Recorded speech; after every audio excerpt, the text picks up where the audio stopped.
This is the $895 Amex Platinum card.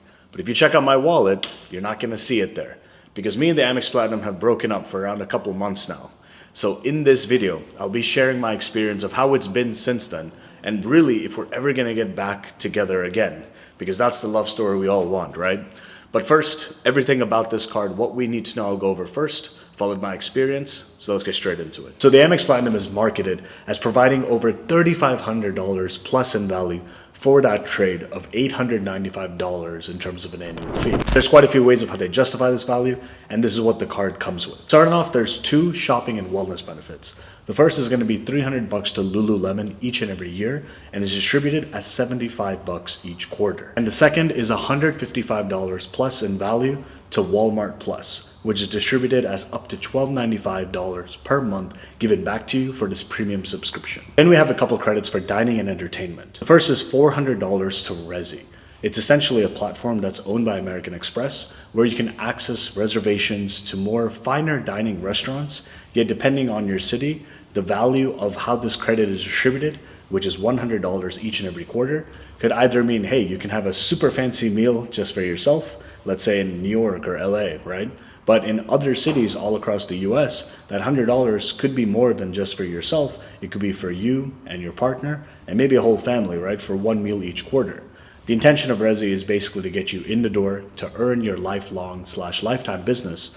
So all else equal, it's still $400 of value, which is given back to us in the form of these quarterly credits. The Amex Platinum being a premium travel credit card, there's quite a few travel benefits, so let's get into it. The first is going to be $600 for fine hotels and resorts. This is given to us as $300 each and every half of the year, and this is basically to access the top elite class of hotels. You're talking 4-star, 5-star, and you're talking upwards of like $1,000 a night type of level of value. At the same time, there's a lot of budget properties in this strata, and budget, I'm talking like, okay, maybe it is $300 a night, right, for example.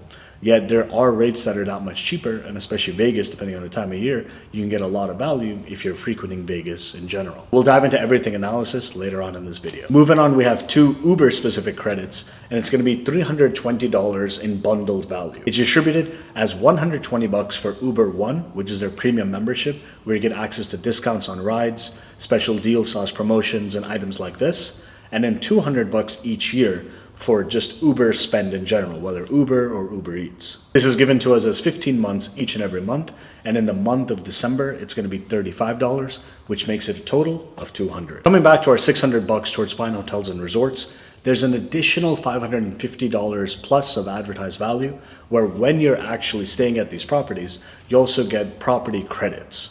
This could be for the spa, this could be for breakfast, this could be, in terms of benefits/perks where you have early check-in, late checkout, items like this. And coming to everything from a flying perspective, within the airport, let's say before you actually pass security, you can have $209 plus in clear credit value, which basically gives you clear plus. So you're able to have faster access through security, or let's say you're at a stadium for a concert event, then basically there's some podiums where through your biometrics you're already registered, so you have kind of this fast pass line. Similarly, you have credits for TSA PreCheck/global entry, so then combining this clear credit plus credits for this extra fast access together, there's some clear plus TSA PreCheck lines which could zoom you past airport security insanely faster. From there, we have a $200 airline credit. This is basically for incidental fees, such as, let's say, picking your seat or upgrading your seat or paying for extra baggage. The way it works is you pick one airline specifically each year, and you can switch it each and every year. And this way, you can have access to, let's say, hey, I fly with Delta primarily. This is where my airline credit is going to go towards. Maybe it's United, maybe it's Spirit. Just depends on your choice. And now let's say we're past security. There's $850 plus in value that's advertised, where basically this is going to be for access that we have with the Amex Platinum for the Global Lounge Collection, which basically comprises, through American Express's verbiage, as the Priority Pass, which is pretty much like general airport access throughout the world, where you have access to, let's say, 1,300 plus lounges worldwide. On top of that, Amex has their proprietary network called the Centurion Lounge Network.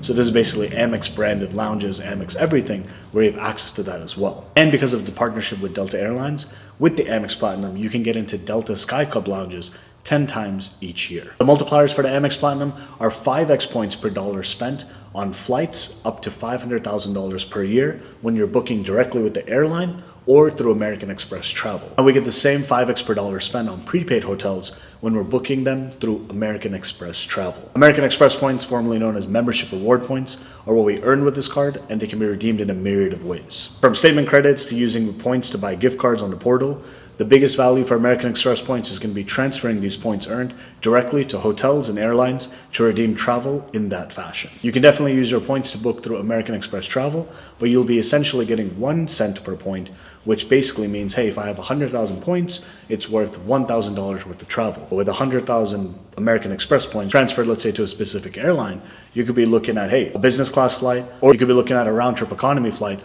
around the world and then some. The choice is up to you. The sign-up bonus offer for this card at the current time of recording is where you get up to 175,000 points. The requirements are $12,000 of minimum spend within the first 6 months, which is a bit higher just tracking from historic times, but since we can't go backwards, this is the offer as it stands today. It's up to 175,000 points because what happens is you apply and basically they say like, hey, this is your offer. Do you want to accept this? Because some folks may get, nothing as a bonus if they're not eligible, and they may be up to 175,000 points. But let's say, hey, you got an offer for 85,000 points and you're like, okay, that's cool, but like it's advertised as up to almost 200K. Why am I like 50% short?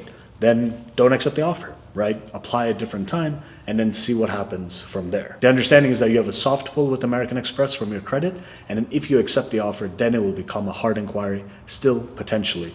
Because if you have an American Express relationship already, the understanding is there are no further hard inquiries, but that's more specific nuance. So with that, let's keep it going. So the Amex Platinum really is a phenomenal card. There's no two ways around it. It's either it's great for you or it has a lot of no use for you. And I'm that person where, if you want to consider this in relationship terminology, it's a convenient relationship to have the Amex Platinum. Because when I'm traveling a lot, when I'm using all the credits, everything's seamless, everything's hunky-dory, right? Everything's smooth sailing. But there are times where it's like, hey, the Amex Platinum is basically telling me, hey, use these monthly credits. Hey, go outside. Hey, go to, this Uber pickup location. Use that Uber credit to go pick up, food over there if you don't want to use it on Uber rides. And so it's basically, if you think about it like from a nagging perspective, every single month there's so many credits that you need to hit like a discipline to get your money back. Or if it's a part of your daily lifestyle, then you don't even need to think about it. It's really easy if that was that type of partnership that you have with this card. Now, all of these analogies aside, the real answer for me of why I actually chose to part with my Platinum, and this is not the first time I've done this, especially during COVID times before they had a lot of promotions and offers to say, hey, this is not just a travel card for flights and hotels. There's ways for you to spend at groceries and other areas with the Platinum to kind of keep that relationship sound, and Amex is able to maintain that relationship with their customers. The point is, this time around in my life, I'm not traveling as much.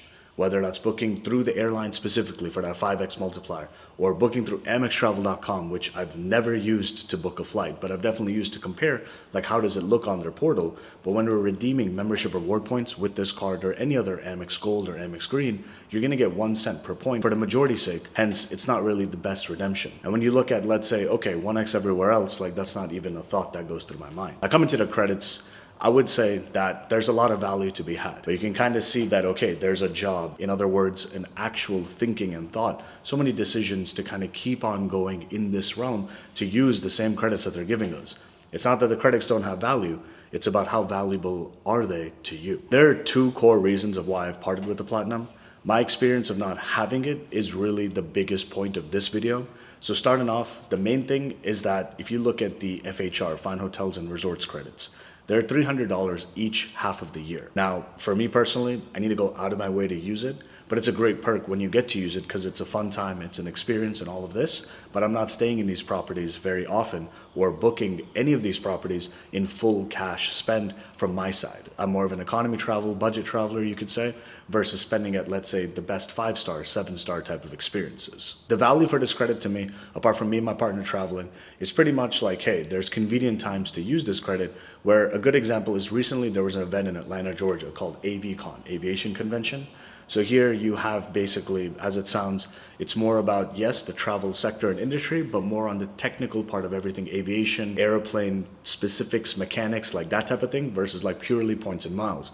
But one of our folks from the credit card community, Anthony Venture, had the opportunity to speak there.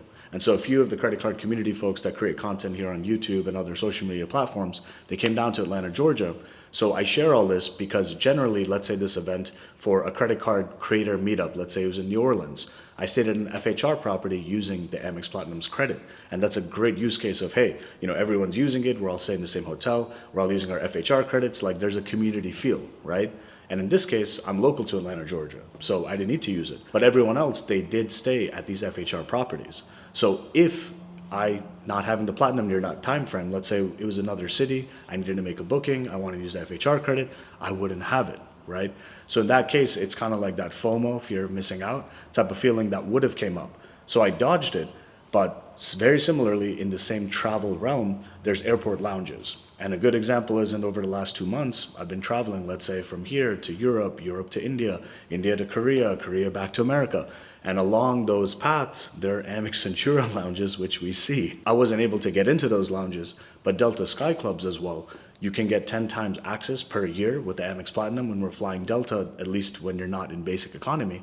And there was a time when I couldn't access the Delta Sky Club lounge as well. Now, these are more value add / great things to have while you're traveling, but they're not necessary. And the thing is, the whole point of the Platinum is it's more of a benefits and perks card. So it's kind of like if you have the card, you should hopefully be enjoying the benefits. Or in this case, I wasn't able to reap the rewards, and I know it's not necessary, but that's really the biggest impact that I've had is like, hey, the multipliers on the Amex Platinum, whatever, right? If you talk about Saks Fifth Avenue, that's cool, but that's going away later this year at the time of recording. And there's going to be a new $50 per half year credit probably that's added / switched out with Saks Fifth Avenue.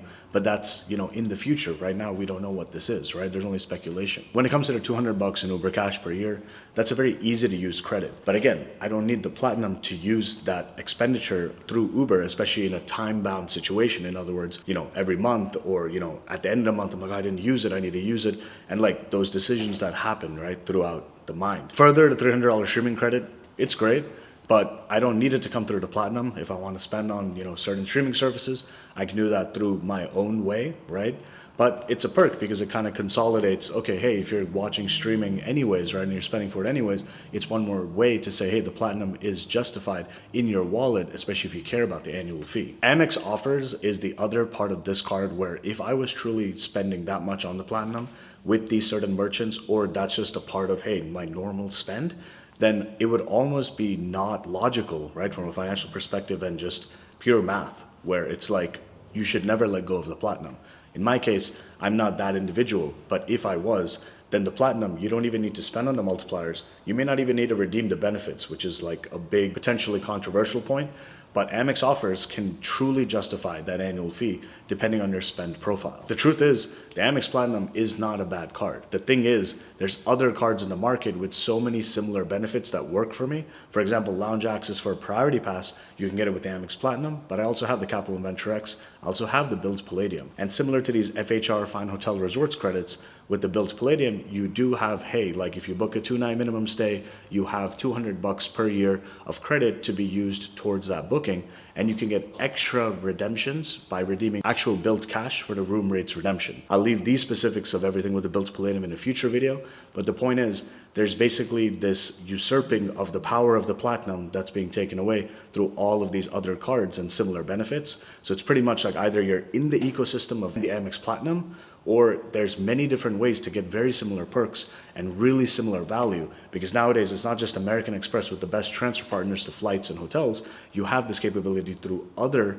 credit card issuers, and you have availability to different transfer partners, which you don't have with the Amex Platinum. So what I've done, and I generally do, is basically I take the Platinum and I downgrade it down to the Green Card. The Green Card has an annual fee of $150, which versus $895, it's more of a holding cost to me because I don't really use all the benefits that come with the Green.